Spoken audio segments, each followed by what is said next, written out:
Hey guys, Creator Cuber here. If you're a cuber, then you'll know this feeling. You have a bit of time to solve some Rubik's Cubes, so you go over to your desk and decide to pick one out. So you see your options, you got your Pyraminx, your Cube, 6x6, all the options, but then you see this.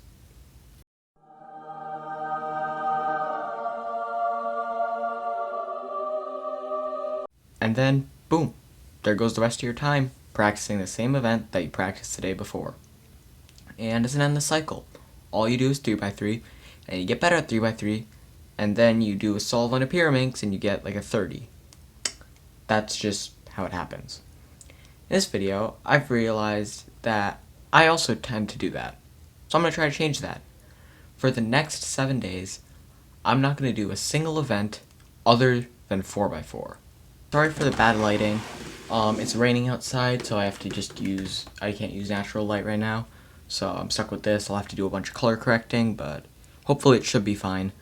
But yeah, so I don't really have a set concrete plan on what I'm going to do each day like a lot of other people do when they do these kind of challenges. So what am I going to do instead is just go day by day. So this is day 1. Today is Monday, April 26th. So yeah, today's the first day. It'll end on Sunday. That's probably the worst week to do this because I have a huge test on Thursday, so I probably won't be able to do much then, and then I also probably won't be able to do much on Saturday either. But I mean, we'll still try it.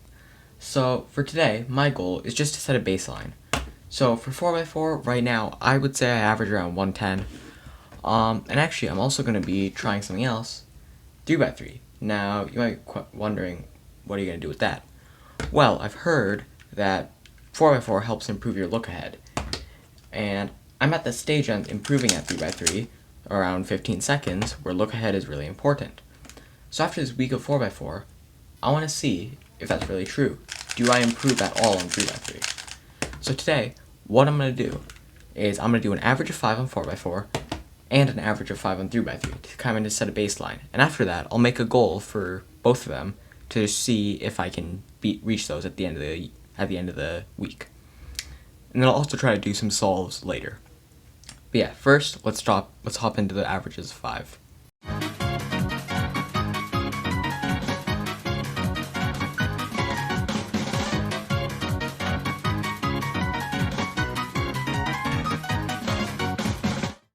Okay guys, so as you can see, we got an 111.97 average of 5 with a 113.36, a worse solve of 131.67 because I messed up during the first 3 edges of Yao, and then we followed it with a 111, a 109 which was the best solve, and a 110. So yeah, those were our solves for 4x4. My goal is probably to try to get sub 1 minute on 4x4. Now, it's probably going to be pretty hard to do, but I mean, I hope we can do it. So, that's my goal for 4x4.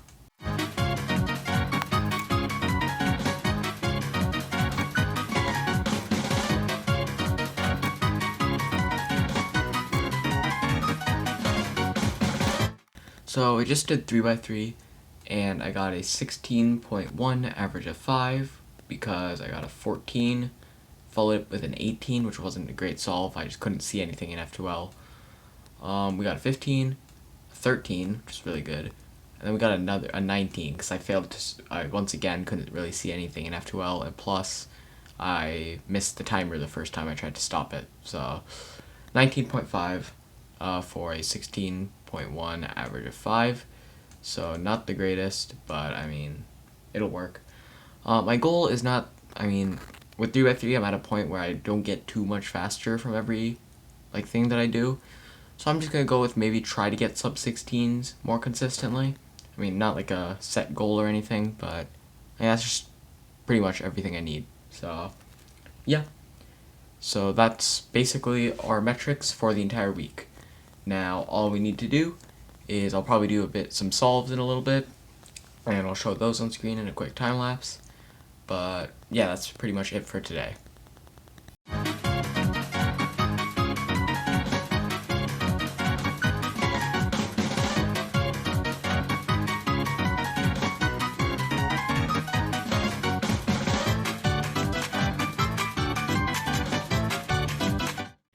Okay guys, it is currently day 2, and I realized something while doing those solves that you just saw yesterday. I've gotten better at some things, and I realized that I'm bad at some others. So what I'm going to do right now is I'm going to go through a quick breakthrough of my method so you know exactly what I'm doing when I solve the cube. And during that breakdown, I'll show you exactly what I'm talking about. So first of all, let's scramble the cube.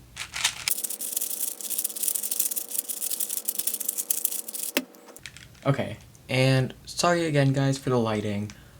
The Earth just decided that to throw some clouds up in the sky, so here we are. But anyway, yeah, here we have our scramble. So basically, I use the Yao method, and what the method starts out with is just like the reduction method. You do 2 opposite centers. So after you do the 2 centers, it looks like this. You have 1 center here, 1 center here. So then the next step is to solve 3 of the cross edges. Now you do that by, first of all, pairing them up and inserting them into here in their respective order. So you just pair them up, and because green goes after orange in the color scheme, it goes in there. And when it's done, it looks something like this. You have these 3 edges on the left side of the cube. Now, this is actually the part where I noticed that I was getting better, because I realized halfway through my solves that my recognition and finding these edge pieces to pair it up was like 10 times better than it was like a few days ago. So I'm already getting better at this step from all the solves that I did yesterday, which is a good thing. But let's keep going with the method. So I use half centers to solve the remaining centers, and how that works is after you solve these, you put them to the right, and then you have to solve these like bars just along this side of the cube. You just have to solve 3 of them in order. So we already have red here, so after red comes blue. You have to make sure you know your color scheme very well. So after red comes blue, and after blue comes orange, so you can put that in there. Probably not as efficient as it can be, but I mean, yeah. So now, look, you have 3 bars, and all you have to do is just solve the remaining like pieces using R, white R, and U moves. So for in this case, I have to solve the blue piece, so I can bring this up, move that over, pair it up, and then just put it in. And you do that with all the centers. And the order I go in is I start off with the bottom center, then I do the front, and then the back 2 just solve, or like these 2 just solve at the same time. And when it's done, it looks something like this. So you have these 3 and these 3. After that, I will rotate so that crosses on the bottom and solve the last remaining cross edge with just like slicing, pairing it up, and inserting. After that, I do 3-2-3 edge pairing, which I'm not going to go into in this video, but I'll leave a tutorial in the description. But yeah, basically all 3-2-3 edge pairing is you start off by pairing up 3 of the remaining edges, then you just start inserting pieces, or like basically you see whatever edge this is, and you start inserting the correct one down here. Then when you slice over, you insert the one that goes with this one back here. That was very confusing, I know, but that's basically the gist of the method. And after you're done with edge pairing, all you have to do is solve the rest of the cube like a 3x3. So you can just do this, get rid of F12, OLL, you might get Parody, and then here's PLL Parody, just a pretty simple and that's the method. I forgot to mention, but the part where I realized that I was struggling on was during 3-2-3 edge pairing. Now, 3-2-3 edge pairing doesn't always go as simple as it seems. Basically, sometimes, if one of the edges happens to already be solved, or when you like slice over to start inserting pieces, one of them solves itself, then things get a bit complicated, because now instead of doing 3-2-3, you have to do like 3 and then like some other numbers. But I never really like learned those, so every time I get one of those awkward cases, I just kind of freeze up for a second, have to think about what to do, and then I do it. So today, my goal for today is just learn those awkward cases so that whenever I'm at 3-2-3 edge pairing and I see that an edge is already solved, or that we have like 2 that solve when I slice, I know what to do. So let's do that. And the way we're going to do that is with JPerm's tutorial, because I've seen it before, that's how I learned the method, and I know that he shows the special cases. So let's get into it.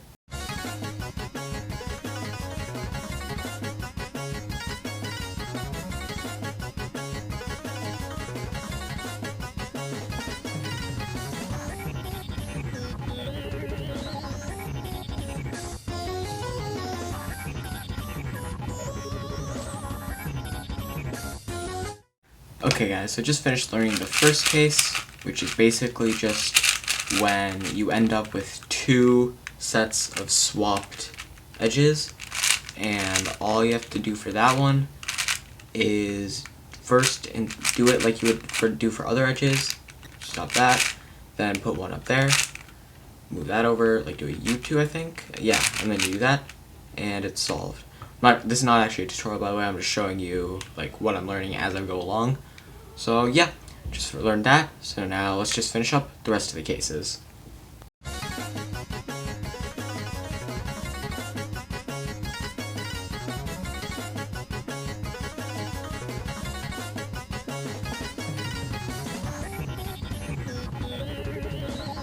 Okay, well, J-Prim pulled through. And I actually knew a lot more of the special cases than I gave myself credit for originally, because I only had to relearn 2 of them. I knew most of them. The 2 that I had to relearn was the one that I showed you at the beginning, where 2 sets of edges were like swapped with another piece. So, for instance, these 2 have to swap, and these 2 have to swap.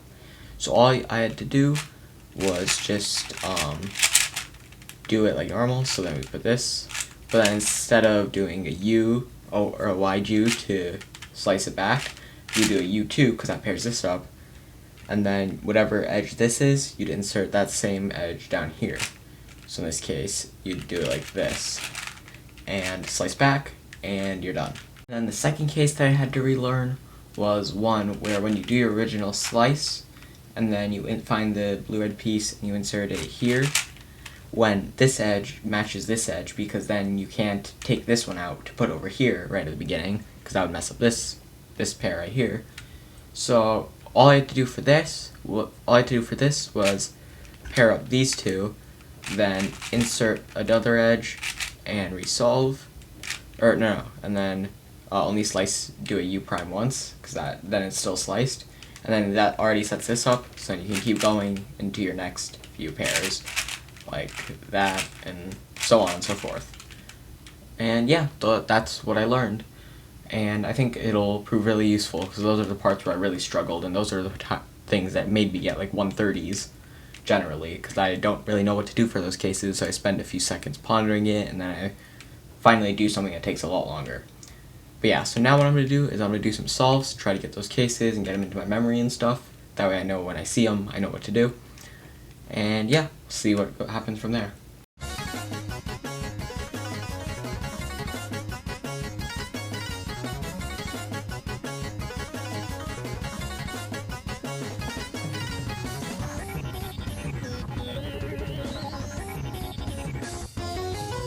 Okay guys, so it is currently day 3. Now before we actually begin learning new stuff about the 4x4, I have a few things to say. First off, we finally got some good lighting, so that's great. However, they're chopping down a tree right outside, so audio might not be the greatest. Number 2, the cube I'm using, as you probably I've already guessed, is the YJ MGC 4x4. It's a great 4x4 at a really great price. So if you don't want to spend like 40 bucks on an Outsu WR, then there is your answer.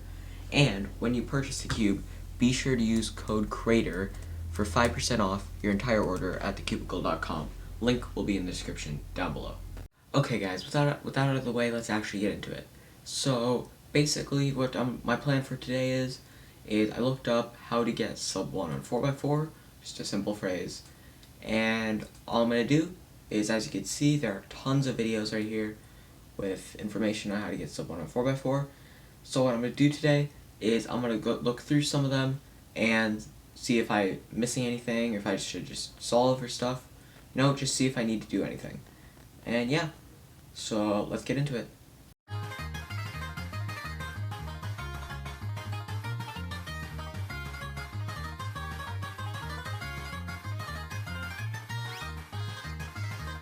Okay guys, so I just finished watching videos, and man, that leaf blower outside is loud. But I did learn a few things. So the first thing is when you're building your first 3 centers, or your first 3 edges I mean, if you had a case like this, right, where you have 2 edges that are across from each other like this, and you want them to be like this, if you get a case like this, where you would normally do that, yeah, what you can do instead is just wide R, U2 prime, in this case, wide R prime, and it's already paired up, and then you can just insert it, and you're done. And then another thing that I learned was at the last step, PLL, when you have PLL parody. Now, there are multiple ways to like influence what PLL you get when you do your PLL parody. So what I've normally been doing is I've just been doing a random PLL, which is probably the worst thing to do, because then you could end up with some really bad cases. So the better alternative is to do PLL parody first, in my opinion, because it's just easier to recognize. As I get faster, I can slowly keep developing that. But for now, that's what I'm going to try. But yeah, so like there are different cases. So in this case, as you can see, it's not solvable because this is not a PLL case. But so if you do PLL parody from here, you get a T-perm. Great case. So you can do that easily. However, if you do the case from here, and then you do PLL parody, you are left with an F-perm, which is not as great. So it's just things like that that can help improve your times by a little bit. So yeah, I also did some walkthrough solves, so I learned a few tips on like edges and stuff. So I'm gonna do some solves and put that to use, see if that all works.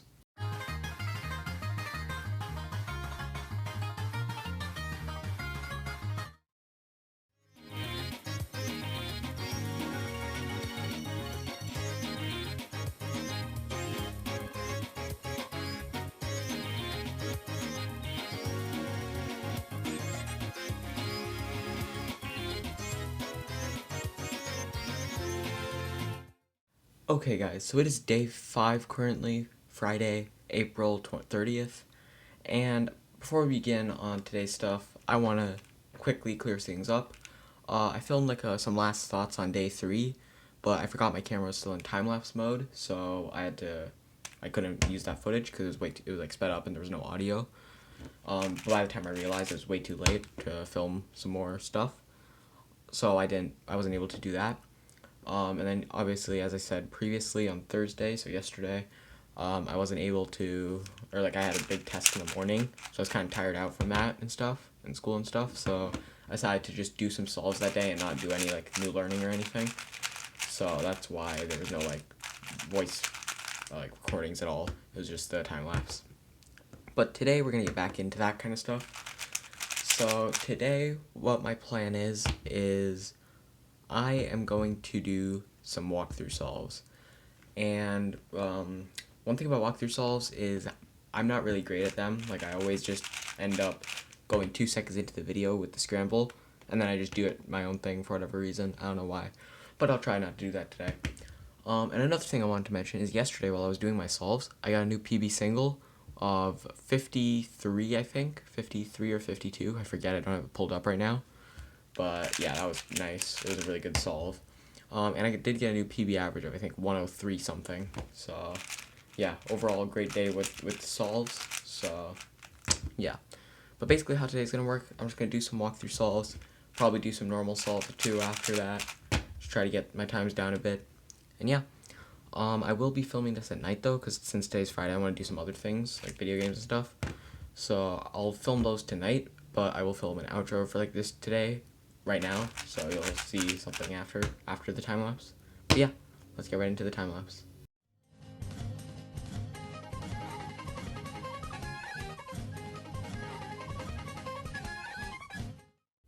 Okay guys, so as you guys probably just saw, I did some walkthrough solves and some normal solves. I have no clue what kind of times or anything I got because I haven't done it yet, but I'm filming this before. But basically, yeah, that was the end of today. So on tomorrow, day 6, few things are going on, so I don't think I'll be able to like do anything else. So tomorrow will just be another time lapse, like Thursday. So we'll see how that goes. And yeah, I'll just do some solves tomorrow. But I am at a stage where solves is kind of one of the only things that I actually can do. So that will be some good practice. So I'll do some solves tomorrow. And then on Sunday, day 7, I'll wrap it up with maybe a few more walkthrough solves, maybe. And then just some solves, some stuff. And then I'll do my final average of 5 on 3x3 and 4x4. And I will give you my thoughts on the challenge. So, yeah, let's move in to day 6.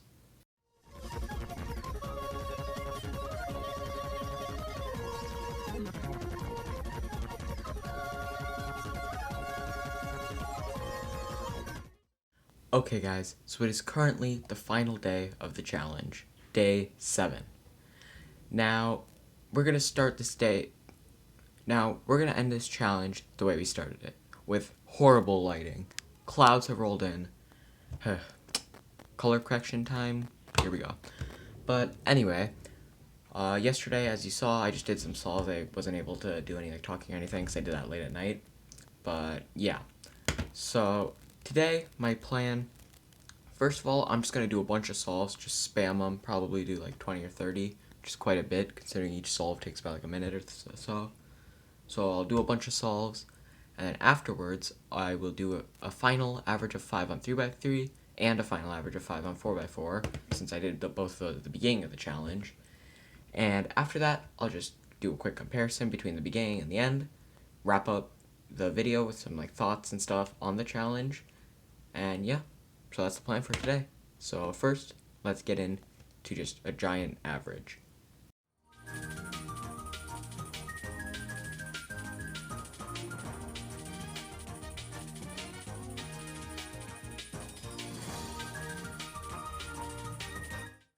Okay, so I just finished doing a giant average. I don't really know how many solves I did, but it was way over, I think it was about 30 or so.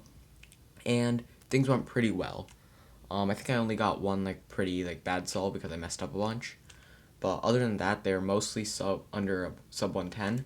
So I don't think I'll be able to get my goal of being sub 1 minute by the end of the challenge, but I mean, that was a pretty hard goal to beat anyway, because sub 1 minute on 4x4 is the equivalent of sub 20. So that was a really hard barrier to beat for me on 3x3, so I think that makes sense. But yeah, so it doesn't look like we'll get that, but overall I'm pretty happy with my results. But we have to go into one final average of 5 to make sure that we've improved and see how things go. So this is our average of 5, our last one of the challenge on 4x4.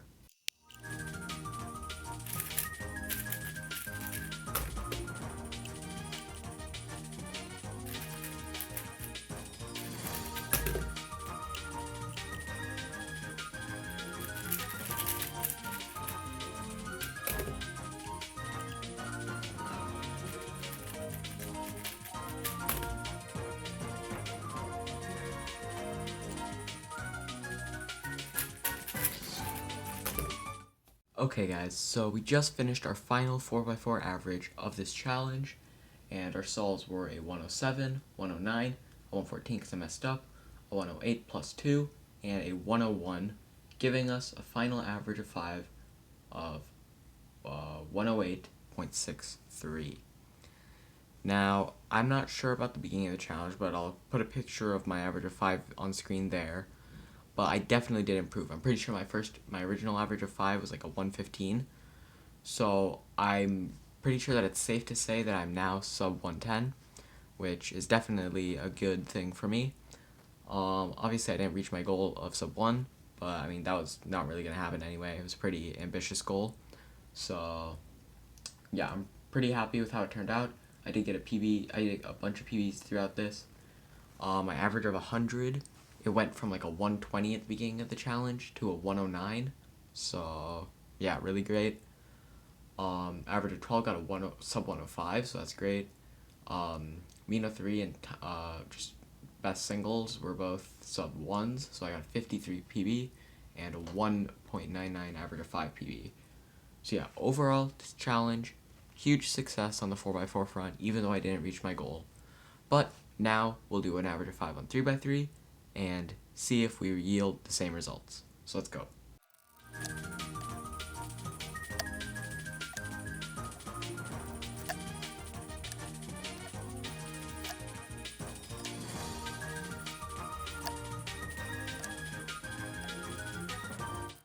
Okay guys, I just finished my average of 5 on 3x3, and overall, it went pretty well.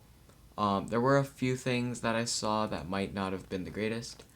But I did definitely notice at the beginning quite a bit better look ahead. I was looking ahead a lot more. So my times were an 18.45 plus 2, 13, 12, 13, and a 15. Now, I'm pretty sure the reason why my 18 happened was because I've been doing 4x4 this entire week. And my 4x4, the YJ MGC 4x4, it's pretty fast, but it's nowhere near as fast as my RS3M 2020, which is like 10 times faster than any other puzzle I have. So I don't think I was just quite used to the speed of this puzzle, so I ended up, like, obviously messing up a bit. But yeah, I mean, overall, 13, 12, and 13 in a single average, great. Giving us 14.56 average of 5. So overall, huge success on both fronts. I wasn't expecting it to get much faster over here, so I think this is pretty good. So yeah, now time for some final thoughts on the challenge. Okay guys, so my final thoughts on the challenge, well, it was really fun. I'm so used to doing 3x3 that, I mean, it was a good change up in my normal routine to just do a different event. And I found myself liking 4x4 a lot more by the end of it. Now, would I recommend this challenge for you guys? Definitely. It was really fun, and it just helped me get out of this swing of just doing 3x3 over and over again, and it really improved my 4x4. So that's just one of the many perks of it. And you guys might find more. And if you guys don't like it, it's not for you, then that's fine too. But I definitely recommend you try it out with one of your events that you want to be good at, or you want to be decent at, but you're not. Now, will I be doing this challenge again? Definitely. I'll be doing more of these types of videos in the future. Possible event candidates are Megaminx, Clock, 6x6, and Square 1. So tell me which one you prefer in the comments. I'm leaning towards Megaminx as it's one of the events that I probably could be way faster than I actually am if I just practiced. But yeah, so I'm leaning towards Megaminx, but if you guys want something else, I can do something else. But I'm probably going to do Megaminx. But yeah, it's overall great challenge, really fun, and I would definitely recommend it. So huge shout out to Cad the Cuber for the video idea. He did one of these challenges with Pyraminx a while back, and it was a really fun video to watch, so I decided to try it out myself now that I have the new upload schedule once a week. And it turns out the 8:30 p.m. time won, as you can see by the time this video was uploaded. So that's when my videos shall be uploaded from now on, unless I receive massive feedback from you guys that you want me to switch it to 9. So yeah guys, that's gonna be the end of the video. Hope you guys enjoyed. Be sure to like and subscribe for more, and use code creator at thecubicle.com for 5% off, and I'll see you all next time. Bye.